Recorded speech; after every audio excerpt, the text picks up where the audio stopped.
അങ്ങനെയാണവർ അനാഥരായത്. ഉണ്ണി, ഇങ്ങോട്ട് വരൂ. അമ്മയുടെ ഉണ്ണിക്കുട്ടൻ എന്തെടുക്കുക അവിടെ? അമ്മ എന്നെ വിളിച്ചോ? ഞാൻ അപ്പുറത്തെ വീട്ടിലെ അപ്പുവിനോട് സംസാരിക്കായിരുന്നു. എന്താ വിശേഷിച്ച്? ഒന്നുമില്ലമ്മേ, അവൻ സ്കൂളിലേക്ക് പോകുക. ഞാനും അവൻ്റെ കൂടെ പോകേണ്ടതല്ലായിരുന്നോ? അവൻ സ്കൂളിൽ ഒരുപാട് വിശേഷങ്ങൾ എന്നോട് പറഞ്ഞു. ഇപ്പോൾ ഗണേശാണത്രേ ക്ലാസ്സിൽ ഫസ്റ്റ്. കൂട്ടുകാരുമൊത്ത് കളിക്കുന്നതും ഉച്ചഭക്ഷണം കഴിക്കുന്നതും ഒക്കെ എന്ത് രസമായിരുന്നു.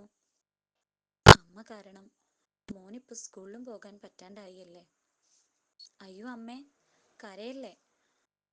എനിക്കും വിഷമമാകും. മോൻ്റെ അച്ഛൻ ഇപ്പോൾ ഉണ്ടായിരുന്നെങ്കിൽ. സാരമില്ലമ്മേ, എൻ്റെ അമ്മയെ തനിച്ചാക്കി ഞാൻ എങ്ങോട്ടും പോകില്ല. ഉണ്ണി, ഉണ്ണി. അമ്മേ, പുറത്താരോ വന്നിട്ടുണ്ട്. ആഹാ, ആരാ ഇത്? മാഷോ? വരൂ, ഇരിക്കൂ. മാഷ് ഇവിടെ വരുമ്പോഴൊരാശ്വാസം. ചോദിക്കാനും പറയാനും ഒക്കെ ഒരാളുണ്ടെന്ന് തോന്നും. അതെന്താ ശാരദ അങ്ങനെ പറഞ്ഞത്? ഉണ്ണിയുടെ അച്ഛൻ പോയതിൽ പിന്നെ ഒരാളും ഇങ്ങോട്ടും തിരിഞ്ഞു നോക്കിയിട്ടില്ല. ഇവിടെ 2 ജന്മങ്ങൾ എങ്ങനെ കഴിഞ്ഞുകൂടുന്നു എന്ന് പോലും ആരും അന്വേഷിക്കാറില്ല. അല്ല, സ്കൂൾ തുറന്നല്ലോ, ഉണ്ണി ക്ലാസ്സിൽ പോകുന്നില്ലേ? അമ്മയെ തനിച്ചാക്കി ഞാൻ എങ്ങും പോകുന്നില്ല മാഷേ. ഇവന്റെ പഠിപ്പ് മുടങ്ങിയതിലാ എനിക്ക് ഏറ്റവും സങ്കടം. നന്നായി വളർത്തണം, പഠിപ്പിക്കണം എന്നായിരുന്നു എനിക്ക്. പക്ഷേ വിധിയുടെ മുന്നിൽ ഞാൻ തോറ്റുപോയി. അന്നത്തെ ആക്സിഡന്റിൽ തീർന്നാ മതിയായിരുന്നു. അങ്ങനെയൊന്നും പറയാതെ ശാരദേ, വെറുതെ ഉണ്ണിയെ വിഷമിപ്പിക്കാതെ. മാഷിന്റെ അമ്മയ്ക്ക് ഇപ്പൊ എങ്ങനെയുണ്ട്? വാദത്തിന്റെ അസ്കിത വിട്ടുമാറിയിട്ടില്ല ഇപ്പോഴും. ഉണ്ണി വരൂ, നമുക്ക് പോയി അമ്മയ്ക്ക് മരുന്നും വീട്ടിലേക്ക് അത്യാവശ്യം സാധനങ്ങളും വാങ്ങി വരാം. ആ ശരി മാഷേ. അമ്മേ, ഞങ്ങൾ പോയി ഇപ്പോൾ വരാട്ടോ.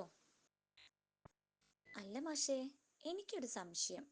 മാഷ് ശരിക്കും മാഷ് തന്നെയാണോ? അതെന്താടാ? അല്ല, ഇതുവരെ സ്കൂളിൽ പോകുന്നതും പഠിപ്പിക്കുന്നതും ഒന്നും ഞാൻ കണ്ടിട്ടില്ല. ഹഹ, ആ കഥയൊന്നും നിനക്കറിയില്ലല്ലേ? കഥയോ? അപ്പോ ഞാൻ അറിയാത്ത കഥകൾ ഇനിയും ഉണ്ട്. ഉണ്ട്.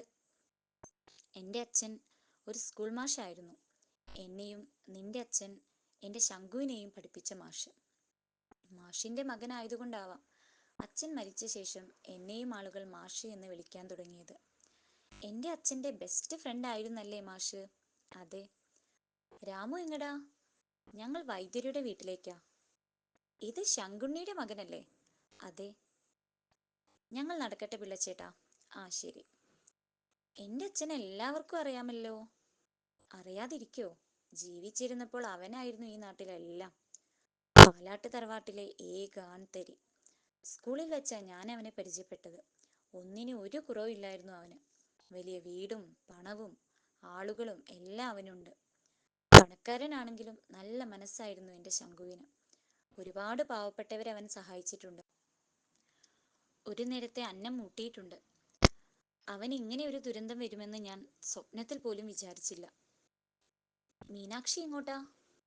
ഞാൻ ലൈബ്രറി വരെ. ഓ, പുസ്തകങ്ങൾ ഇഷ്ടമാണല്ലേ? അതെ, ഇപ്പോൾ ഇവരാ കൂട്ട്. ഓരോ പുസ്തകങ്ങളും എനിക്ക് നല്ല പാഠങ്ങൾ സമ്മാനിക്കാറുണ്ട്. ഒരുപാട് അനുഭവങ്ങൾ എനിക്കിതിലൂടെ നേടാൻ കഴിഞ്ഞു. ഞാൻ നടക്കട്ടെ.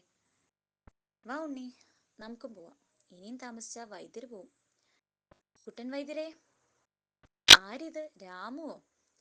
ആഹാ, ഉണ്ണിക്കുട്ടനും ഉണ്ടല്ലോ. ഇപ്പൊ അമ്മയ്ക്ക് എങ്ങനെയുണ്ട് ഉണ്ണി? വൈദ്യരുടെ മരുന്ന് കഴിക്കാൻ തുടങ്ങിയതിൽ പിന്നെ കുറച്ച് ഭേദമുണ്ട്. ആ കുട്ടിക്ക് ഇങ്ങനെയൊരു ഗതി വന്നു പെട്ടുവല്ലോ ഈശ്വര. അകത്തേക്ക് വരൂ, ഞാൻ മരുന്നെടുത്ത് തരാം. ഉണ്ണി എത്തിയോ? മാഷ് എവിടെ? പുറകെ വരുന്നുണ്ടമ്മേ. ഒത്തിരി പണമായോ? മാഷേ, ഇതിനൊക്കെ ഞാൻ എങ്ങനെയാ നന്ദി പറയാ എനിക്കറിയില്ല. ഒന്നും വേണ്ട ശാരദേ, എൻ്റെ ശങ്കുവിൻ്റെ കുടുംബം ഞാനുള്ളപ്പോൾ വഴിയാധാരമാവാൻ പാടില്ല. അപ്പു, നിന്റെ വീടിനടുത്താണോ ഉണ്ണികൃഷ്ണന്റെ വീട്? അതെ ടീച്ചർ. ആ കുട്ടി എന്താ ക്ലാസ്സിൽ വരാത്തത്? നന്നായി പഠിക്കുമെന്നാണല്ലോ ഞാൻ കേട്ടത്. ടീച്ചർ, അവനായിരുന്നു ക്ലാസ്സിൽ ഫസ്റ്റ്. എൻ്റെ ബെസ്റ്റ് ഫ്രണ്ടാ. നന്നായി പാട്ടുപാടും, പടം വരയ്ക്കും, പ്രസംഗിക്കും. ഈ സ്കൂളിൽ ഒരു ഹീറോ ആയിരുന്നു അവൻ. അതെയോ? എനിക്ക് ആ മിടുക്കനൊന്ന് കാണണമായിരുന്നല്ലോ. ഞാൻ കൊണ്ടുപോകാം ടീച്ചർ. ശരി അപ്പു, ഇന്ന് വൈകിട്ട് നമുക്ക് ഒരുമിച്ച് പോവാം. ഉണ്ണി, ആരാ അത്? ഞാനാ ശാരദാമ്മേ. അപ്പു, കയറി വാ മോനെ. ഇതാരാ കൂടെ? ഇത് ഞങ്ങളുടെ പുതുതായി വന്ന ടീച്ചറാ. ഇരിക്കൂ ടീച്ചർ. ഞാൻ കിടപ്പിലായിട്ട് കുറച്ച് നാളായി. അതേ പിന്നെ ഉണ്ണിയുടെ പഠിത്തം മുടങ്ങി. ആ കാര്യം സംസാരിക്കാനാ ഞാൻ വന്നത്. പക്ഷേ ഇത്രയും പരിതാപകരമായ അവസ്ഥയിലാണ് നിങ്ങൾ എന്നത് ഞാൻ ഒട്ടും പ്രതീക്ഷിച്ചില്ല. ഉണ്ണി എവിടെ? അവൻ മാഷിന്റെ കൂടെ വയലിൽ കാണും. രണ്ടുപേരും നല്ല കൂട്ടാ. ഇപ്പോ വരും. ശരി. നിങ്ങൾക്ക് എന്താണ് സംഭവിച്ചത്? ഒരു ആക്സിഡന്റ് ആയിരുന്നു. ഞാനും ഉണ്ണിയുടെ അച്ഛനും എൻ്റെ തറവാട് വരെ പോയി വരികയായിരുന്നു. ഉണ്ണി കൂടെ ഇല്ല. പെട്ടെന്ന് ഒരു പാണ്ടിലോറി ഞങ്ങളുടെ മോട്ടോർ സൈക്കിളിന് മേൽ പാഞ്ഞു കയറി. എനിക്ക് പാതി ജീവൻ തിരിച്ചു തന്ന് അദ്ദേഹത്തെ ദൈവം കൊണ്ടുപോയി. ഉണ്ണിക്കപ്പോ അച്ഛനില്ല അല്ലേ? എനിക്കറിയില്ലായിരുന്നു. ഞാൻ സ്കൂളിൽ വന്നപ്പോൾ മുതൽ കേൾക്കാൻ തുടങ്ങിയതാ ഉണ്ണികൃഷ്ണന്റെ പേര്. അപ്പോൾ തോന്നി നേരിട്ട് വന്ന് ഒന്ന് അന്വേഷിക്കണമെന്ന്. എന്റെ ക്ലാസ്സിലെ മിടുക്കന് എന്ത് സംഭവിച്ചു എന്ന്. ടീച്ചറെ, ദാ ഉണ്ണി വന്നു. ഉണ്ണി, ഇത് നമ്മുടെ പുതിയ ടീച്ചറാ, ഇന്ദു ടീച്ചർ. നിന്നെ കാണണം എന്ന് പറഞ്ഞപ്പോ ഞാൻ ഇങ്ങോട്ട് കൂട്ടി. നമസ്കാരം ടീച്ചർ. നമസ്കാരം ഉണ്ണി. ഇവിടെ വരൂ. എന്താ ടീച്ചർ? മോൻ സ്കൂളിൽ വരണം കേട്ടോ. പഴയതുപോലെ മിടുക്കനായി പഠിക്കണം. വളർന്നു വലുതായി ജോലിയൊക്കെ വാങ്ങിച്ചിട്ട് അമ്മയെ നന്നായി നോക്കണം. ഉണ്ണി, ആരാ വിരുന്നുകാര്? എന്റെ പുതിയ ടീച്ചറാ മാഷേ. എന്നെ കാണാൻ വന്നതാ. ടീച്ചർ, ഞങ്ങൾക്കൊരു കൈ സഹായത്തിന് മാഷേ ഉള്ളൂ. മതി ശാരദ എന്നെ ഇങ്ങനെ പറഞ്ഞു പറഞ്ഞ് ഒരു അന്യനാക്കിയത്. നീ എൻ്റെ സഹോദരിയാണ്. എന്നോട് മാഷ് ഇന്ന് പറഞ്ഞതേയുള്ളൂ ഉണ്ണിയെ സ്കൂളിൽ അയക്കുന്ന കാര്യം. പക്ഷേ ഈ തളർന്ന ശരീരം കൊണ്ട് എനിക്ക് എന്തു ചെയ്യാൻ കഴിയും? എന്തിനും ഒരു കൈ സഹായം വേണം.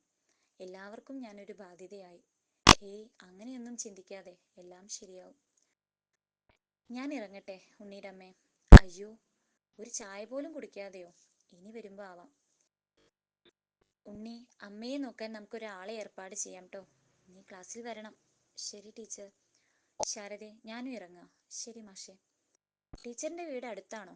ആ, കുറച്ച് നടക്കാനുണ്ട്. മാഷ് ഏത് സ്കൂളിലാ? ഹഹ, എന്താ ചിരിച്ചത്? എന്നോട് എത്ര പേര് ഈ ചോദ്യം ചോദിച്ചിട്ടുണ്ട് എന്നറിയാമോ? ഞാൻ മാഷൊന്നുമല്ല. അച്ഛൻ മാഷായിരുന്നു. ഓ, ഇവരുടെ കാര്യം വലിയ കഷ്ടത്തിലാണല്ലേ മാഷേ? എൻ്റെ ഉറ്റ ചങ്ങാതിയുടെ കുടുംബമാ. ഞാനും എന്നെ കൊണ്ട് കഴിയുന്ന വിധത്തിൽ സഹായിക്കാറുണ്ട്. അത് നന്നായി, അവർക്കൊരാശ്വാസമാകും. ശരിക്കും അവർക്ക് എന്താണ് സംഭവിച്ചത്? ആക്സിഡന്റ് ആണെന്ന് കേട്ടു. ശരിയാണോ? അതെ, ആക്സിഡന്റാ. കരുതി കൂട്ടി ഉണ്ടാക്കിയ ആക്സിഡന്റ്. മാഷ് എന്തായി പറയണേ? സത്യം. ആരാ ഇവർക്ക് ശത്രുക്കൾ? സ്വന്തം കുടുംബക്കാർ തന്നെ. ശങ്കുണ്ണി വലിയൊരു തറവാട്ടുകാരനായിരുന്നു, പണക്കാരൻ. അമ്മാവന്റെ മകളുമായി കല്യാണം ഉറപ്പിച്ചു വെച്ചിരുന്നതാ ചെറുപ്പം മുതലേ. പക്ഷേ അവന് മീനാക്ഷിയോട് താല്പര്യമില്ലായിരുന്നു. പഴയ കാരണവന്മാരല്ലേ, അവരുടെ ദുർവാശിക്ക് മുന്നിൽ അവന്റെ ജീവിതം ബലിയാടായി. കൂട്ടത്തോടെ കൊന്നൊടുക്കാനായിരുന്നു പ്ലാൻ. പക്ഷേ വിധി മറ്റൊന്നായി. അവർക്ക് കല്യാണം നടത്തണമെന്നായിരുന്നു. ശങ്കു അത് ശക്തമായി എതിർത്തു. എതിർക്കാൻ കാരണവുമുണ്ട്. അവന് ശാരദയായിരുന്നു ഇഷ്ടം. ഞങ്ങൾ ഒരുമിച്ച് ഈ നാട്ടിലെ പാവങ്ങൾക്ക് വേണ്ടി പ്രവർത്തിച്ചിരുന്നു. ആ സമയത്താണ് ഇവർ പ്രണയത്തിലാവുന്നത്. എല്ലാവരും ആഗ്രഹിച്ചിരുന്ന വിവാഹമായിരുന്നു അവരുടേത്. അവന്റെ വീട്ടുകാർ ഇല്ലെങ്കിലും നാട്ടുകാരുണ്ടായിരുന്നു. ഞാൻ അന്നേ അവനോട് പറഞ്ഞതാ ഈ നാട് വിട്ട് മറ്റെവിടെയെങ്കിലും പോകാൻ. പക്ഷേ അവന് വാശിയായിരുന്നു, ഈ നാട്ടിൽ തന്നെ ജീവിച്ചു കാണിച്ചു കൊടുക്കാൻ. അവന്റെ അമ്മാവൻ മീനാക്ഷിക്ക് വേറെ കല്യാണം തീരുമാനിച്ചു. അത് നടന്നില്ല. ശങ്കുയുടെ സന്തോഷത്തിൽ കഴിയുന്നതും അയാൾക്ക് സഹിച്ചില്ല. തന്റെ മകൾക്ക് കിട്ടാത്തത് ആർക്കും കിട്ടണ്ട എന്ന് അയാൾ തീരുമാനിച്ചിരിക്കണം. മാഷേ, അപ്പൊ കേസൊന്നും ഉണ്ടായില്ല അയാളുടെ പേരിൽ?